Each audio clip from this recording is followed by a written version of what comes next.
You know, we serve God because of the love of Christ. We're not going to quit. Sometimes we go through life and we try to please man, and it's okay to try to please our parents and our pastor.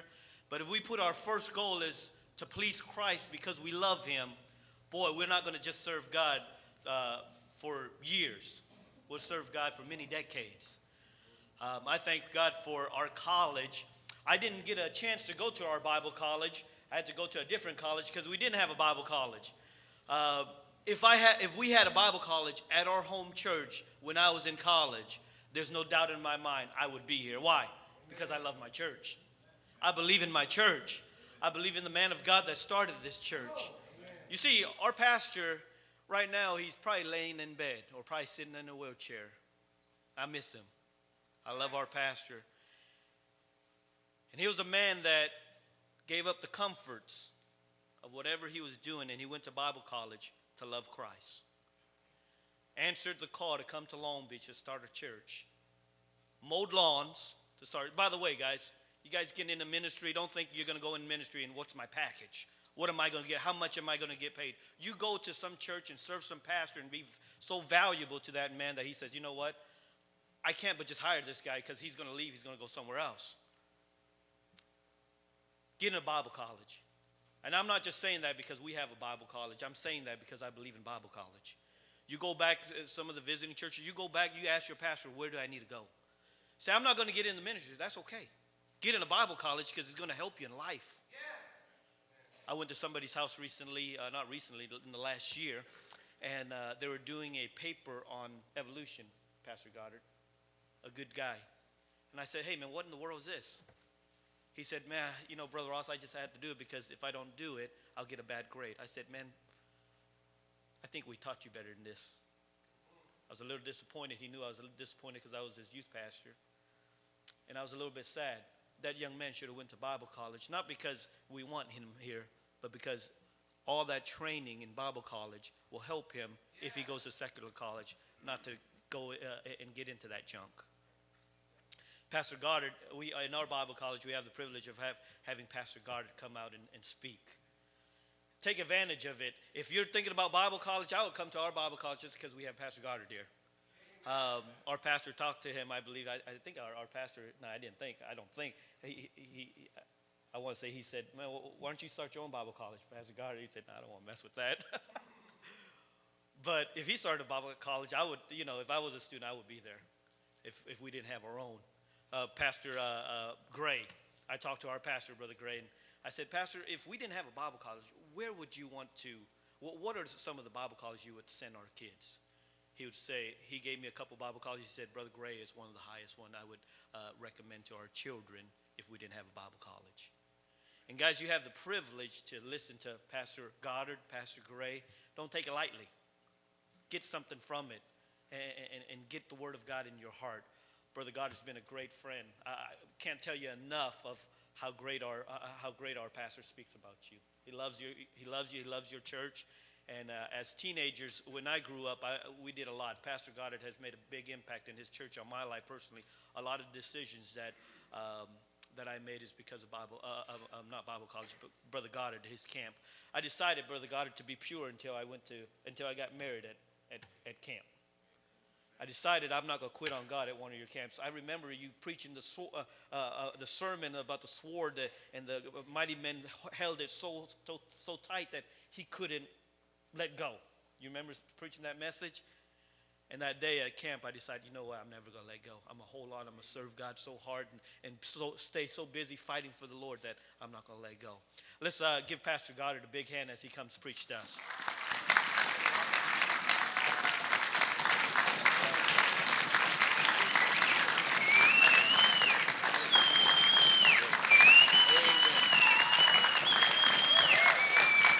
Glad you're here.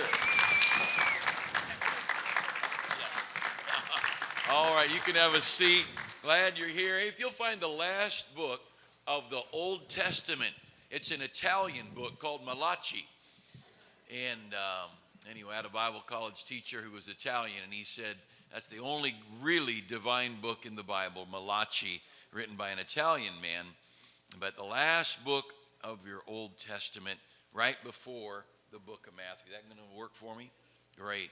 And I'll try and find it. If you can find Matthew and go back one page, you'll be there. We're going to look at 2 or 3 verses in the book of Malachi. I was looking this morning at the definition of the word epic. And, epic, I saw that Del Taco has an epic burrito. Somehow epic and burrito shouldn't be in the same sentence.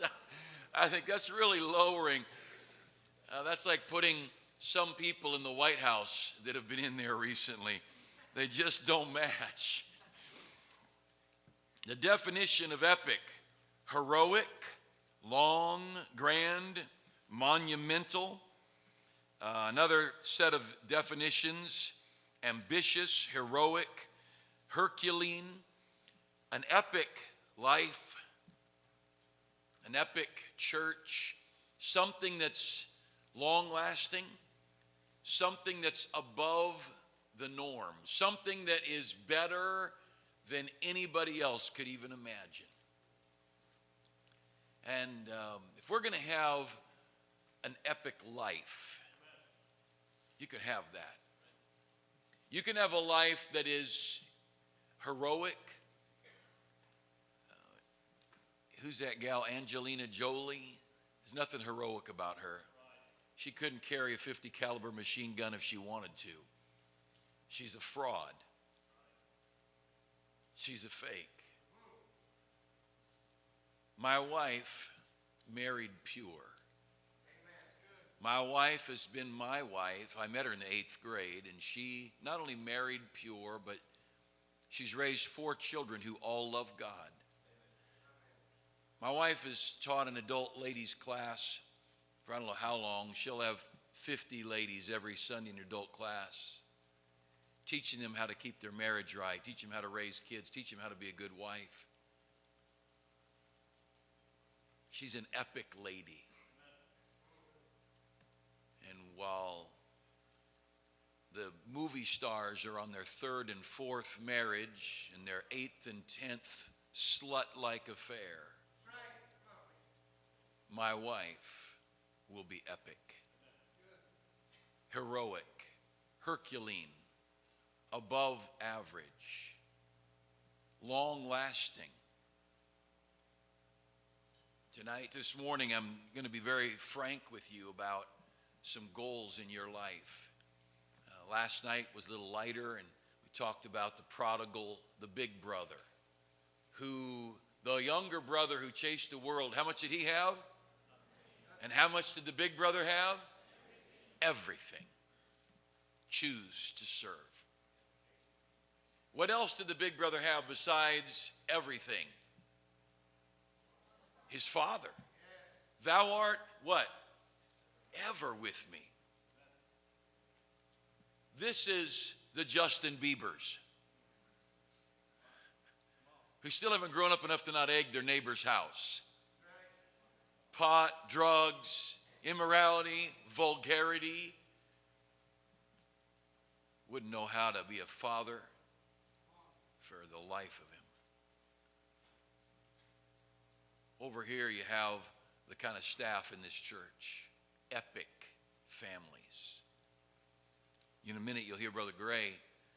Brother Gray has the most amazing parents. He grew up with a Bible in his hand.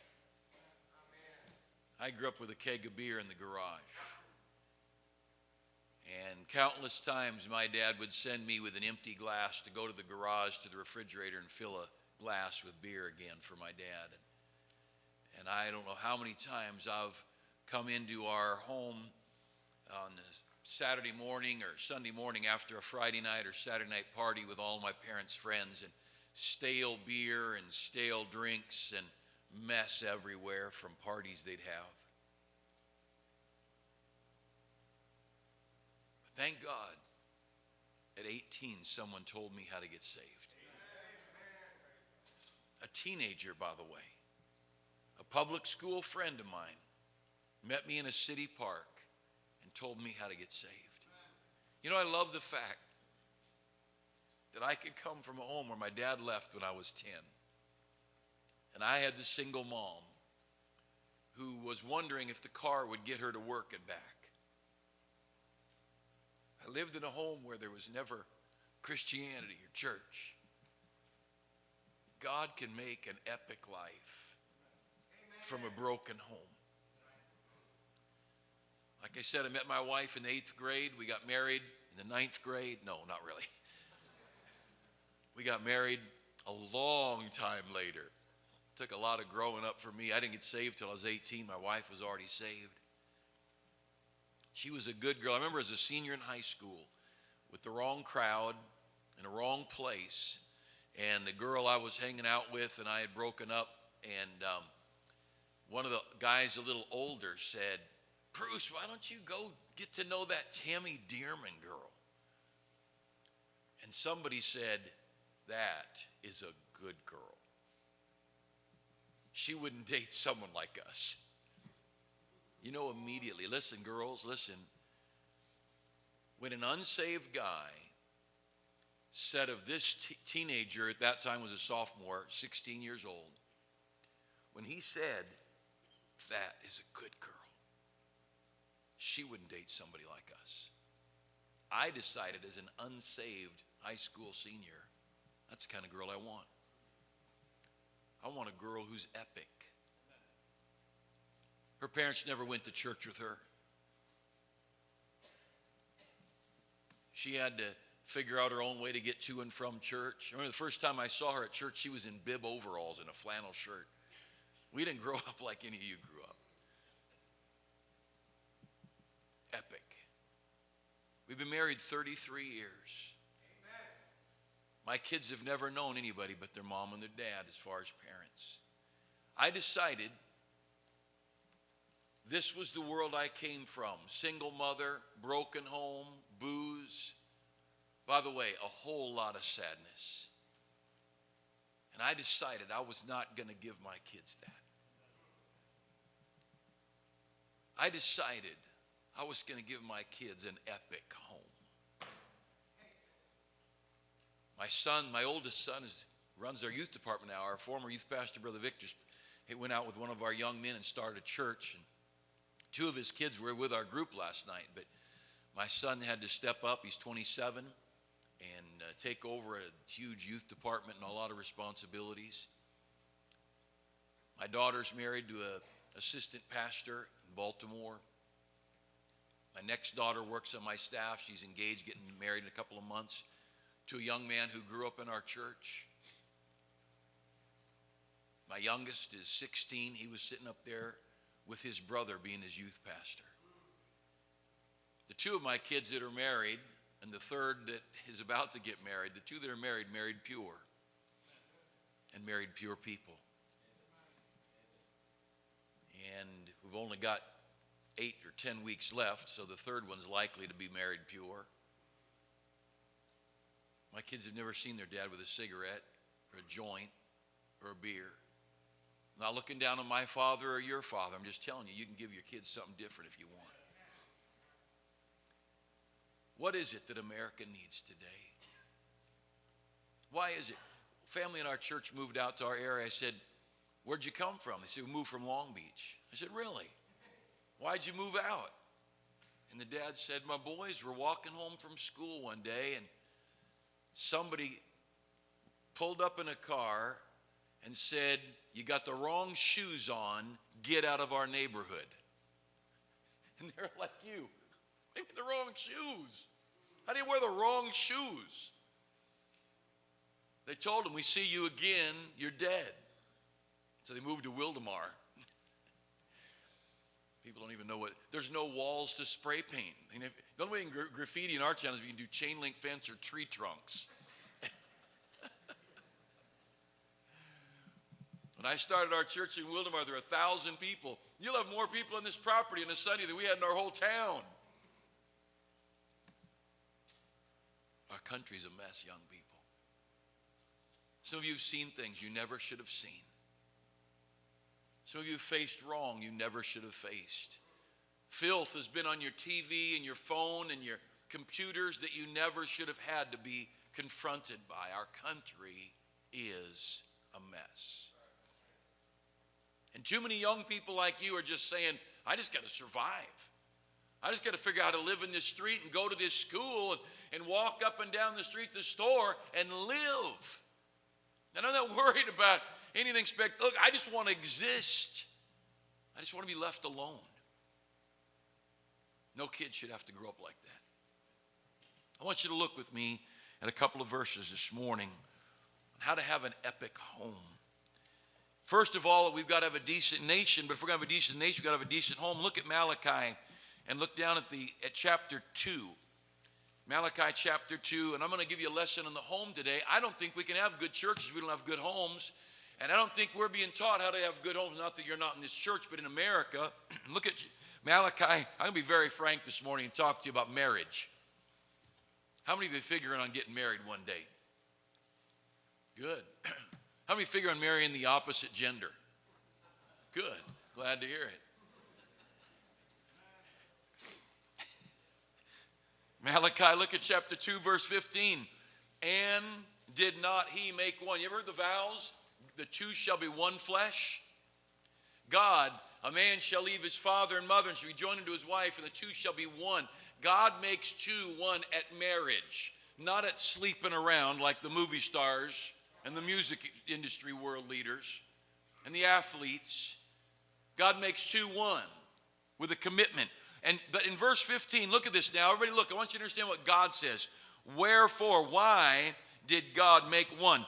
It says, yet had he the residue of the Spirit, and wherefore one? Why did God make one? That he might seek a godly seed. Why did God make the two one? So he could seek godly seed. Next, look on. Therefore, take heed to your spirit, let none deal treacherously against the wife of his youth. Let me tell you what that's talking about. If a guy gets married to this lovely young girl, and then he's off running around with another gal, he is treacherous. And it makes God mad.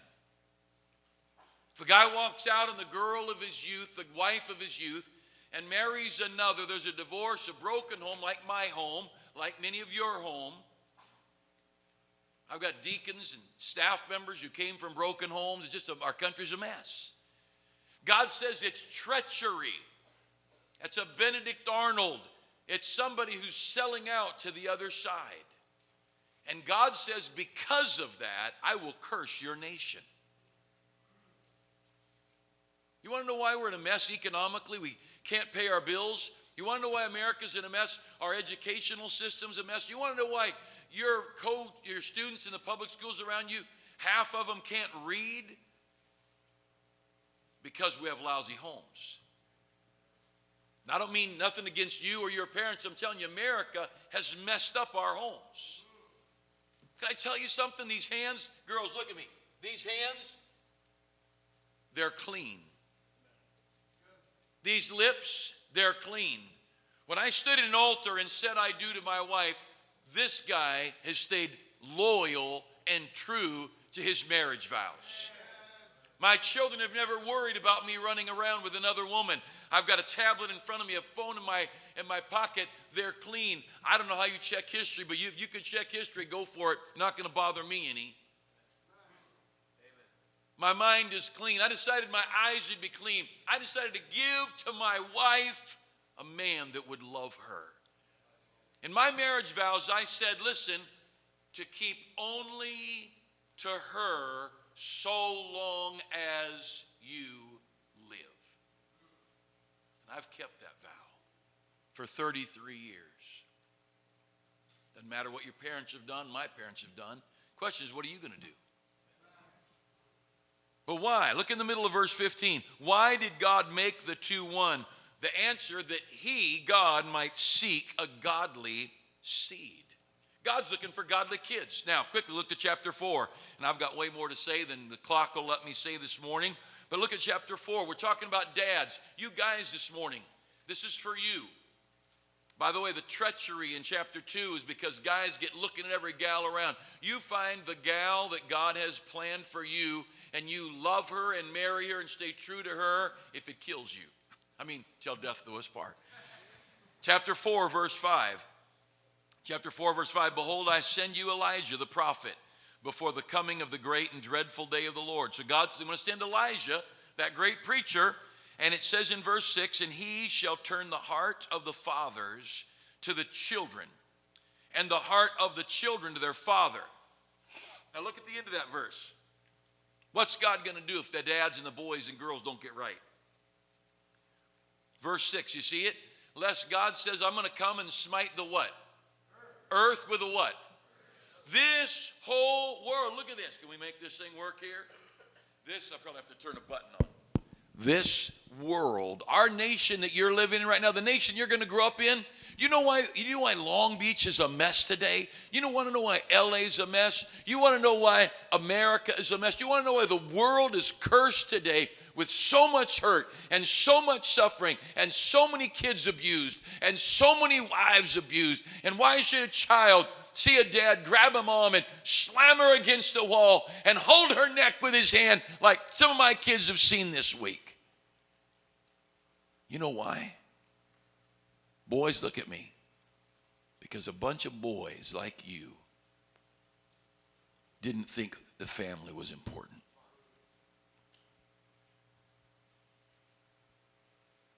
Now, you can fix this world we're in.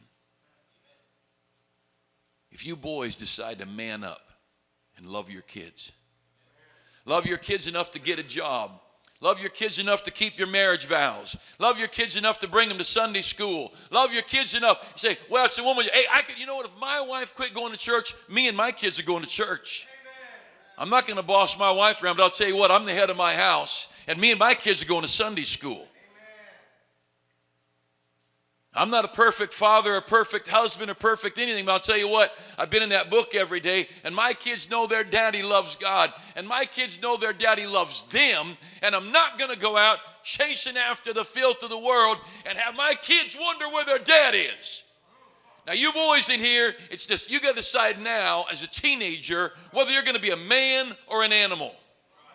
David said to his son Solomon, I go the way of all the earth. David said, I'm about to die. I'm going in the grave. And Solomon, man up. It's exactly what he said. He said, you show yourself a man. You act like a man. You walk like a man. You talk like a man. You keep your word like a man. And when you get married, you love that lady like a man. You rear your children like a man. And you know God like a man ought to know God. Or I'll curse your whole world. You want to know what's wrong with Somalia today? You don't even know where Somalia is. Anyway, it's on the south side of Long Beach. You know what's wrong with Somalia today? Men. A lack of men.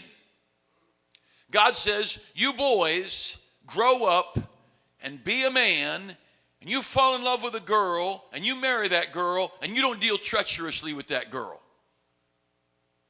How many of you girls, you think if you were married, it might bother you if your husband's sitting in front of a computer looking at other women without their clothes on? You think that'd bother you? It's called filthy. It's called perverse. Now you guys man up enough to love your wife and be pure. David said, I don't want to put any wicked thing before my eyes. That's a man. Amen. And when David was king, the whole nation was blessed. Hey, look, you girls, don't you run around with let some guy run off with you that's not willing to marry you and stay pure and love you. Look at that guy and ask yourself, would that guy love his children? Look at that last verse. This is the end of the book of Malachi, the Old Testament. Verse 6, he says that this preacher's job is to turn the hearts of the fathers to the children and the hearts of the children to their fathers. If we can get dads and kids to love each other. I couldn't have said this last night. Maybe the greatest compliment I've ever had in my life. My son and I were working yesterday, the day before, sweaty and dripping. I said, I'm a little concerned about the youth conference. I said, probably they need to get some younger guys preaching there. My 16-year-old son said, Dad, I've been to a lot of youth conferences. I've never heard anybody preach as good as you.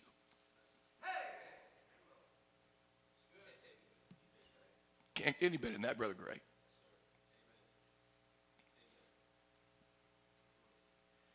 You boys. You can't change what your dad left, like I couldn't change my dad walked out on us. But you guys decide. I'm going to love my kids. There's nothing I wouldn't do for my kids. When I walk out of here this morning, if my son called and said, Dad, could I talk to you now? I would get in my car and drive 2.5 hours or 2 hours. He'd have me. And you young men here need to decide you're not going to chase the world and the flesh and the filth. Now let me explain in just a few minutes how this whole thing works. Why? Why is it so important? In the Garden of Eden, God said, God made man, and God made man to love God and God to love man, and God had this incredible relationship in the Garden of Eden. Every day God walked with Adam, and God looked at Adam, and Adam just loved God with all of his heart. And God thought, you know what? I love being loved. But when I leave, Adam doesn't have anybody to love him. The orangutan doesn't love Adam. The giraffe doesn't love Adam. I mean, it's kind of cool, but you know, who wants to hug their giraffe? And God looked at Adam and said, I want Adam to have somebody to love him like Adam loves me. Anybody got an idea what God did? God made a what? A woman. Woo! God put Adam to sleep, took a rib. How'd you like to have lived in a world with only gorillas and tigers and chimpanzees, dogs and cats, and you woke up and saw a woman? Now, could I tell you, we won't talk about it, but she had on the best clothes you'd ever see. Adam woke up and said, woohoo! Now, wait a minute. Why did God make that woman? Because God had somebody that loved him, Adam. And God wanted Adam to have somebody that loved him, like Adam loved God. And God had this man and woman that loved him. They sinned, of course. They're going to die. They're not going to live forever now. And God realized these people, this Eve that loved Adam and this Adam that loved God, God said, they're going to die. And I want people to love me. So I'm going to give Adam and Eve children. Wherefore one? Why were they made one? Why did God put my wife and I together? Because we love God. But the fact is, we're going to die. You know, the greatest commandment is to go to church. The greatest commandment is to love God. And my wife and I are going to die. I'm 57. I'm 10 years older than Brother Gray. He's almost 20 years older than my son. We're going to get old. We're going to die. And somebody else ought to love God. So God gave me Josh, Hannah, Esther, and Josiah so that those 4 children would love God. Follow me. I'm going somewhere very politically incorrect. My son was out. How many of you guys in the 8th grade? Raise your hand up. Any 8th grade guys? All right. Any of you 8th grade guys ever go out soul winning? My son Josh in the 8th grade was knocking on doors with the youth pastor, Brother Victor, and knocked on a door of a girl named Carly Von Moose, Carly Peach Dove Von Moose. Got a little rough background, we'll just say that. Her dad had been gone. It was a horrible mess. Carly Peach Dove Von Moose is my daughter-in-law today. Married my son that he knocked on her door in the 8th grade. Be careful about going soul winning, man. Only knock on doors of cute girls. And you don't want to knock on some ugly girl's door. You might end up marrying her. Here we go. God said, I love you, Adam. And Adam said, I love you, God. And then God said, I wish there was somebody on earth saying I love you to Adam. So he made the woman. So now Adam and Eve. Eve was made, 1 Corinthians tells us that the woman was made for man, not man for the woman. God made Eve, girls listen, God made Eve to love Adam.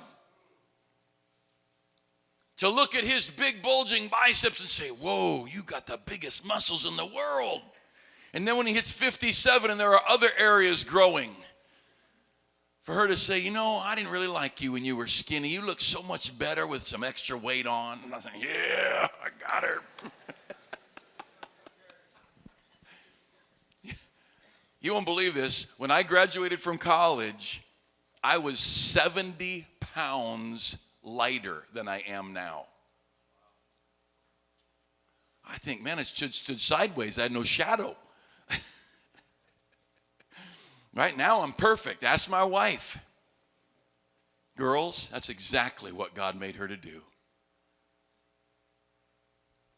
God said, Bruce and Tammy Goddard are going to die. And I want godly seed. And so he gave us Josh and Hannah and Esther and Josiah.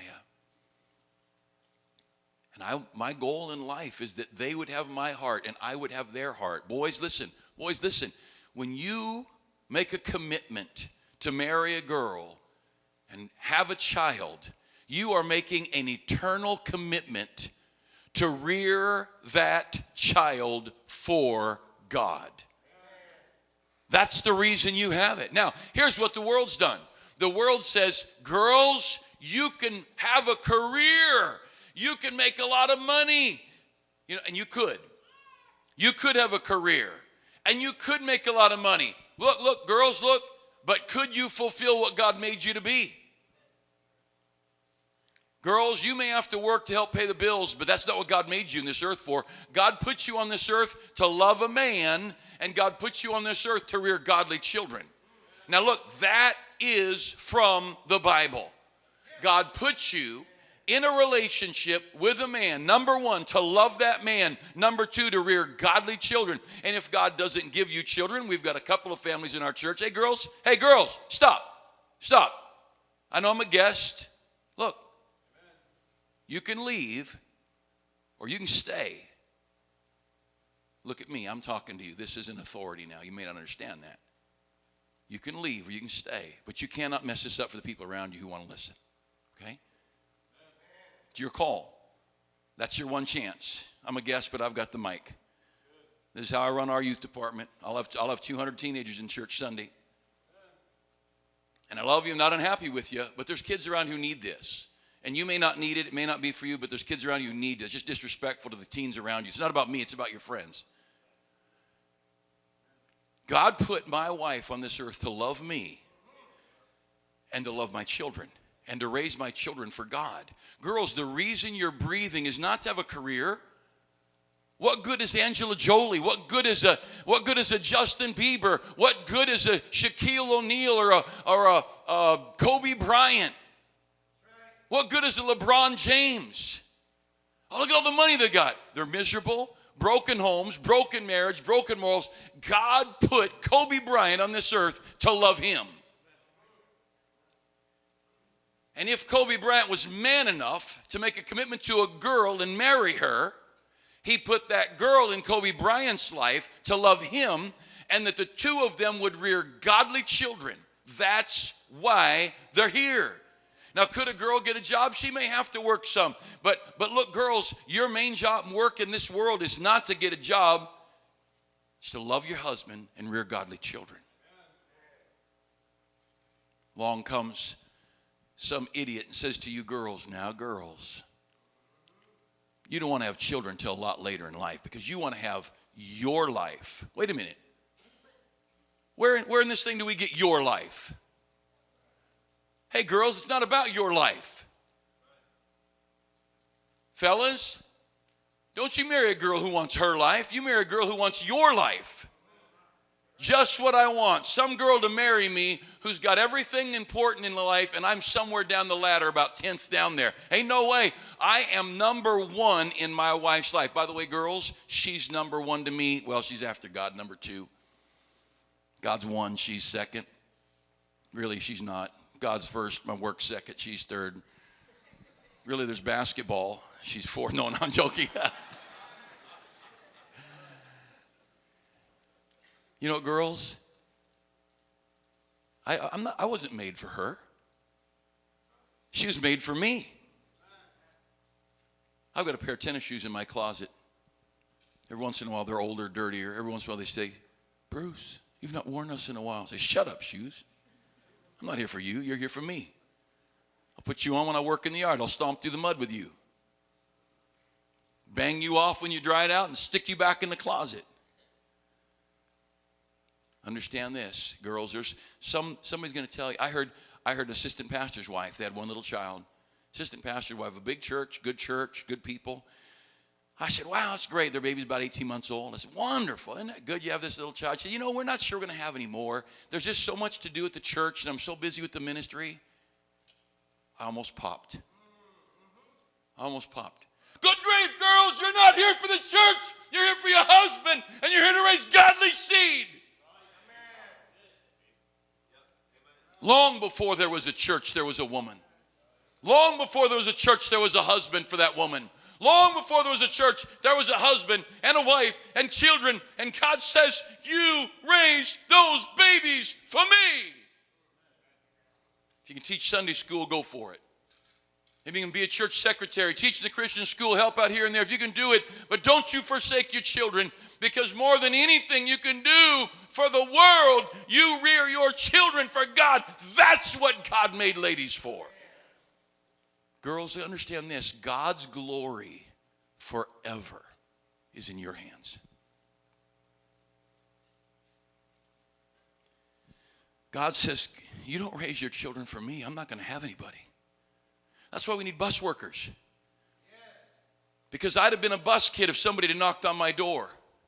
I wouldn't have had to go through my junior high and high school years in the mess I was in. Somebody knocked on my door and said, hey, come on, let's tell you about the Lord. By the way, I would have gone to church, I guarantee you, because one time I got invited to a church function and I went. I would have been happy to go there. Amen. Yes, sir. But there were no bus captains and bus workers in my neighborhood. You may not have children. You may never marry. Find some children and raise them for God. One of the finest men in our church. He's not paid, but he's on our staff. He has a great job, incredible job. By the way, in regard to Bible college, several of the greatest men in my church that are not on paid staff have the most amazing jobs. Went to Bible college. God blessed them with character, strength, and wisdom. And they're making so much money they don't even go to work. Two of the guys work almost full-time on my staff. I don't know if they ever go to work. They'll make $80,000, $90,000, $100,000, $120,000 a year from home now and then. Spoil their wives rotten. That's what I teach them to do. But they work for me. One of them, his mom died, his dad left, never met him. His mom ended up a lesbian. Died in a mess. Raised in a messed up world. Oh, just a tragic story. The whole thing is such a mixed up mess. I couldn't even tell you the details for the mess he was brought up in. But he went to Bible college. Pure, by the way. Married a good girl. Pure. Got married. 2 little kids. And that wife's goal is to love him and to rear her children for God.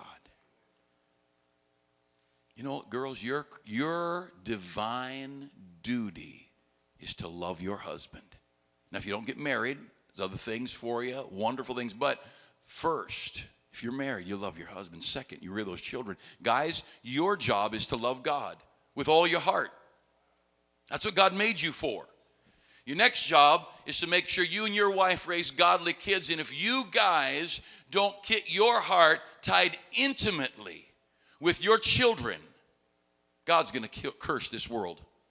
And the curse you and I are stuck in is because our fathers and grandfathers failed to put God first and then to love their children. We are living a curse today. There should be no gangs. Should be no gangs if daddies had done their job. There should be no molested teen girls. Not if daddies did their job. There should be no single moms trying to figure out how to pay the bills and work night and day and get the kids to school and get the kids to... Shouldn't be any of that if a dad had done his job. Let me tell you something, young people. 32 years I've been at our church. Now, I'll close with this. I wish I could tell you more, but in 32 years, the young people who went through their teen years in our church, I mean, I'm talking about you, they stayed faithful to church. Listen to this, girls. It's going to be important to you. The teenagers, 32 years, the teenagers who went through our youth department stayed in church and married in our church. Can I tell you, in 32 years, one divorce. 32 years of couples getting married. Only one. Only one divorce. You stay in your church. You stay in Sunday school. You marry somebody from a good church and good Sunday school. And you guys, you marry a girl whose goal is to love you, not have a big name career. And you girls, you marry a guy who loves God. Because if you get the recipe right, you're going to have a husband, girls, with clean hands, who's not looking at pornography, who's not sleeping around on you. And you guys are going to have a girl who didn't have such goals for money and career that you don't have a wife there to love you and meet your needs. And that those children you two raise can love God. And God can say, that's what I made men and women for. See, it's not about Bruce Goddard. It's about Jesus Christ. And I watched my son. Yesterday morning, about 11:30, my son came by, picked up my truck, picked up some of my guns. It's okay to have guns where we are. And I watched him toss his 7-year-old son in the truck with him and a couple of our teenagers and went up in the hills just shooting things. Say, why? Because it's cool. To blow things up. And that little boy was so excited. He said, Papa, look at me. Because our other truck's only a 2-door. You have to sit in the front. He said, Papa, look at me. I'm in the front seat with my daddy. That's what I want. Amen. Yes, sir. I want to raise a godly boy who will love his God, love his wife, and love his children. Most of you probably are like me. Single parent homes. I don't know how many times I lived at grandma's house. Then a stepdad comes in. The beer left when dad left. The stepdad came in with vodka and gallons of wine. Some of you are like Brother Gray. You've had the most amazing parents. Godly home. Could I tell you something? You decide. I made a decision to have an epic marriage. When that first child of ours, Josh, was born, on his 1-week birthday, he weighed 4 pounds. That's less than a bag of flour. Little tiny guy. Before he left the hospital, I'd read scripture to him, prayed with him, and I made a vow that boy and I would love each other. And if I don't, God's going to curse this place. You could fix this mess we're in if the young men and young ladies in America, especially the young men, would decide to be fathers. And can I tell you, it's a great life. It is a great life. I wish I could tell you the fun our family has. I wish I could tell you the fun you can have sober. We don't even have cable. We have fun. We're a no TV month, no video, no Facebook, no video games, no nothing month. I was telling Brother Gray last night, my son and I played checkers. It was terrible. We kayak, we ride bikes, we play ball, we work a lot. We work more than anything. Young people, there's a reason you're here. Girls, there's a reason you're here. Girls, your job is to love that husband and to rear babies for Jesus Christ. And Nathaniel, right? Nathaniel, aren't you glad your mom and dad had more than one child? Otherwise, we'd be stuck just with this. Thank God for Mary Esposito that thought kids are more important than career. I understand she serves incredibly here. But her husband and her children are her goal. Ladies, that's your picture. You look at Mrs. Esposito and say, I will be a lady like her. Men, you young men, you're the reason we're going to have a country or not. It's your decision. And why don't you decide to marry clean? And when you say those vows and the preacher says you may kiss the bride, you decide, I'm going to be one of the answers to this world's curse. And by God's grace, I will be pure to my wife. Could I tell you it's a great life? Girls, could I tell you there's not a wife? My wife, let me tell you something. If my wife right now, girls, if my wife right now said, honey, I found this dress I like. Could I get it? I'd say, get it. If she said, well, you don't understand, it costs $1,000. You know what I'd say? Get it. No, she wouldn't. She's a tightwad. Our daughter, third child, youngest daughter's getting married in a few weeks, and we went to a bridal shop, and you girls don't know, but as you get older, everything's a little harder to look right, and you're concerned about your appearance, and she, off the rack, found this dress. I mean, it was modest. It was her size. It was beautiful. It was the color scheme of the wedding. Why does the color scheme need a wedding? I mean, you need a groom, a bride, and a preacher to say, kiss her, man. But anyway, she said, oh, this is beautiful. I said, get it. She looked at the price tag, $450. She said, put that back on the rack. I went back Saturday to get it. That's right, amen. It was gone. I'd have got it. In a heartbeat, I'd have got it. $450 for my wife. $4,500 I'd spend on her. There's nothing I wouldn't give my wife.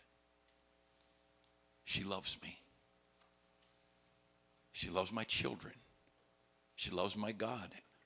Nothing I have she couldn't have. You're the answer whether God will curse this world or not. Why is God going to make two people one in marriage? Because he's looking for godly seed. Father, help us today.